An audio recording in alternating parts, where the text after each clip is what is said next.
CSMT स्थानकावरील ही exclusive दृश्य लोकशाहीवर आपण पाहतोय। या ठिकाणी आंदोलकांनी मोठी गर्दी केली आहे।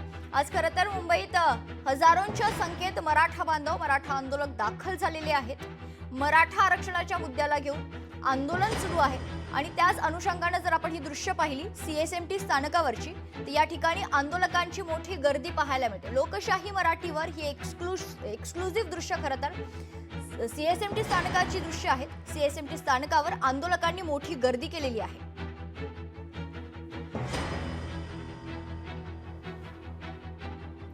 सगळ्या मागण्या मान्य होईपर्यंत मुंबई सोडणार नाही, अशी भूमिका मनोज जरांगे पाटील यांची आहे। तर सीएसएमटी स्थानकावर मोठी गर्दी झालेली आहे। या संदर्भात सविस्तर माहिती जाणून घेऊयात। आमचे प्रतिनिधी उमेश करंजकर आपल्या सोबत जोडले जात आहेत। उमेश, काय अपडेट्स आहेत? आंदोलकांची गर्दी काही केल्या कमी होत नाहीये उमेश? नक्कीच आंदोलकांची गर्दी जी आहे ते काही केल्याने कमी होत नाही। आता मी माझा जो कॅमेरामॅन आहे निकेश त्याला सांगेन की छत्रपती शिवाजी महाराज टर्मिनसमध्ये प्रचंड गर्दी झालेली पाहायला मिळते। कारण पाऊस पडल्यानंतर आश्रयाला जे आहे ते आजूबाजूला कुठे जागा नाही, त्याच्यामुळे मोठ्या प्रमाणात जे आंदोलक आहेत ते छत्रपती शिवाजी महाराज टर्मिनसमध्ये येतात। यासोबतच लांब पल्ल्याच्या गाड्याने जे सगळे आंदोलक आलेत ते देखील छत्रपती शिवाजी महाराज टर्मिनस इथे थांबलेले आहेत। तर यासोबतच कल्याण डोंबिवली असेल, नवी मुंबई असेल, या इथून जे दुपारी आंदोलक आलेले आहेत ते देखील छत्रपती शिवाजी महाराज टर्मिनसमध्ये आहेत आणि त्यामुळे इकडे प्रचंड गर्दी झालेली पाहायला मिळते।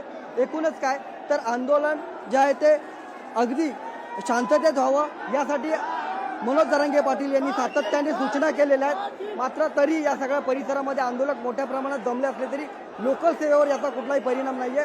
सुरळीत लोकल व्यवस्था सध्या सुरू आहे। आंदोलक जे आहेत ते सातत्याने घोषणाबाजी करतायत, मराठा आरक्षणाची मागणी करतायत आणि मराठा आरक्षण घेतल्याशिवाय इथून जाणार नाही अशी त्यांची ताट मागणी आहे। आपल्यासोबत काही आंदोलक आहेत, त्यांच्याशी आपण बोलूया।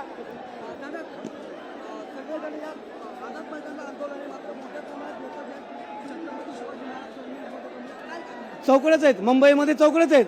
आमच्या मागण्या सरकारने लवकर मान्य कराव्या, नाहीतर आम्ही याच्यापेक्षा तीव्र आंदोलन करणार आहोत। आणि आम्ही काय करणार आहोत, जोपर्यंत पाटलाचा आदेश येत नाही तोपर्यंत आम्ही शांततेत आंदोलन करणार आहेत। पण जर आमच्या मागण्या मान्य होत नसतील आणि पाटलाचा जर आदेश आला तर तीव्र आंदोलन छेडण्यात येईल।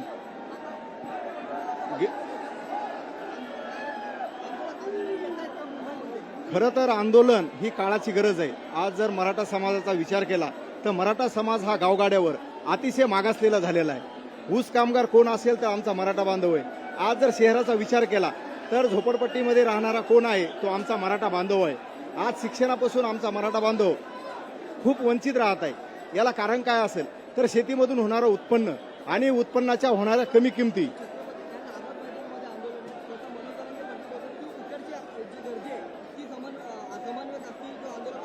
कमी केली पाहिजे जेणेकरून मुंबईकरांना त्रास होणार नाही। कारण गर्दी वाढते आणि मोठ्या प्रमाणात मुंबईकरी संध्याकाळी घरी जायला निघतो। फक्त जरांगे पाटलांचं आव्हान आहे सगळ्या आंदोलकांना की आझाद मैदानाकडे या, गर्दी कमी करा। दिल्लीचेही तख्त राखतो फक्त माझा मराठा अशी मन आहे साहेब। तुम्हाला सांगतो आमचा टाळकरी मराठा आहे, वारकरी मराठा आहे, भगव्याची शान मराठा आहे, रायगडाचा माथा मराठा आहे। मराठा माणसानं कधीही कोणाला त्रास दिलेला नाही। जो ज्या वेळेस देशावर राज्यावर संकट आलेलं आहे त्या वेळेस मराठा समाज हा स्वतःच पानिपत झालं तरी पाठीमागे हरलेला नाही। त्यामुळे मराठा समाज हा अजिबात कोणाला त्रास देणार नाही। आलेला मराठा बांधवानं स्वतःची शिदोरी सोबत आणलेली। मराठा बांधवाकडून कोणीही आई बहिणीला ही आम्हाला छत्रपती शिवाजी महाराजांची शिकवण आहे की कोणीही आई बहिणीला या ठिकाणी मराठा स्वतः जरांगे पाटलांचं आव्हान आहे का गर्दी कमी करा। कारण रस्त्यावरती पण खूप मोठे आंदोलक जमलेले आहेत, त्याच्यामुळे रस्ते वाहतुकीला फटका बसतोय, लोकल वाहतुकीला फटका बसतोय, तो बसू नये। कारण आंदोलन अगदी शांततेत चालू आहे। आम्ही पण सकाळपासून हे सगळं कव्हर करतोय, मात्र इतरांना त्रास होऊ नये याची काळजी घ्यावी अशी जरांगे पाटीलचं स्वतःचं आव्हान आहे। खरं तर मी या ठिकाणी लोकशाही चॅनल जरांगे पाटलाचा आदेश जोपर्यंत येणार नाही तोपर्यंत दिला, कारण ते स्वतः आता माध्यमांशी बोलतात। आम्ही शांततेत बसून राहणार, सीएसटी बस स्टॉप मध्ये इथं बसून राहणार। आम्ही इथं शांतता राखणार। साहेबांचा आदेश येईपर्यंत शांत बसून इथं एक जागी राहणार। कोणाला शिवी गलोच गाली गलोच त्याचा फटका लोकल सेवेला कुठेतरी बसेल, कारण एक क्षमता आहे। पावसाच्या वातावरणामुळे पाऊस चालू आहे, सरकारने एवढा फटका बसतोय ना सर। तुम्ही म्हणताय की तुम्ही सगळ्यापासून याच्यामध्ये आहेत, बरोबर। एवढा जर फटका बसतोय तर सरकारने निर्णय घ्यावा ना, आदेश द्यावा ना। दादाला उपोषणा बसले दादा, बरोबर। एवढा जर त्रास होतोय तुम्हाला तर निर्णय घ्या ना पटकन। गेल्या सरकारने आम्हाला फसवलेलं आहे, पण आता आम्ही सरकारला फसू देणार नाहीत। आता आम्ही तयारीशी आलेलो आहोत. सरकार तयारीशी म्हणजे 4-8 दिवस 15 दिवस आमच्यापाशी साहित्य पुरलाच आहे. आता सरकारने फक्त लवकर सरकारचा निर्णय जोपर्यंत येत नाही तोपर्यंत आम्ही तर नक्कीच सरकार जोपर्यंत निर्णय घेत नाही तोपर्यंत आम्ही हटणार नाहीयेत. फक्त आज परवानगी दिली असली तरी 15 ते 20 दिवसाचं सगळी तयारी करून आम्ही इथे पोहोचलेलो आहोत. अजूनही आंदोलक मुंबईत येत आहेत, त्याच्यामुळे ही गर्दी अजून अशीच वाढणार आहे अशा प्रकारचा इशारा आंदोलकांकडून देण्यात येतोय. सध्या मुंबईची जर परिस्थिती पाहिली, लोकल व्यवस्था असेल किंवा मग रस्ते वाहतूक व्यवस्था असेल, याला मोठा फटका बसताना आपल्याला पाहायला मिळतोय. उमेश, खरं तर ही गर्दी कमी की काय, तर आंदोलकांचं असं म्हणणं आहे की आणखीनही आंदोलक अजून मुंबईत दाखल होणार आहेत. एक मराठा लाख मराठा अशा घोषणा आंदोलक देत आहेत. आंदोलकांचं नेमकं म्हणणं काय आहे, कारण अशीच जर परिस्थिती राहिली तर भविष्यात आणखीन ही परिस्थिती बिकट होऊ शकते. कारण सर्वसामान्य नागरिकांना होणारा त्रास देखील आपण दुर्लक्षित करू शकत नाही. उमेश,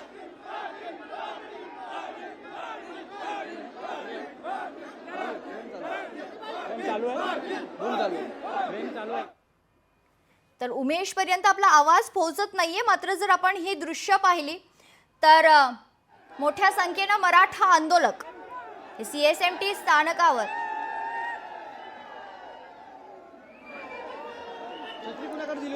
तर ही 3 वेगवेगळी दृश्य आपण बघतोय. एका ठिकाणी CSMT स्थानकावर आंदोलकांनी मोठी गर्दी केली. आझाद मैदानावर मनोज जरांगे पाटील हे उपोषणावर बसले. तर तिसरी दृश्य आपण बघतोय, शरद पवार यांच्या वतीनं पत्रकार परिषदेचं आयोजन करण्यात आलेलं आहे. यावेळी शरद पवार मराठा आंदोलनावर काही बोलतात का, काही भाष्य करतात का, हे पाहणं देखील तितकंच महत्त्वाचं असेल. लोकशाही मराठी ऐका, पहा, जागरूक रहा.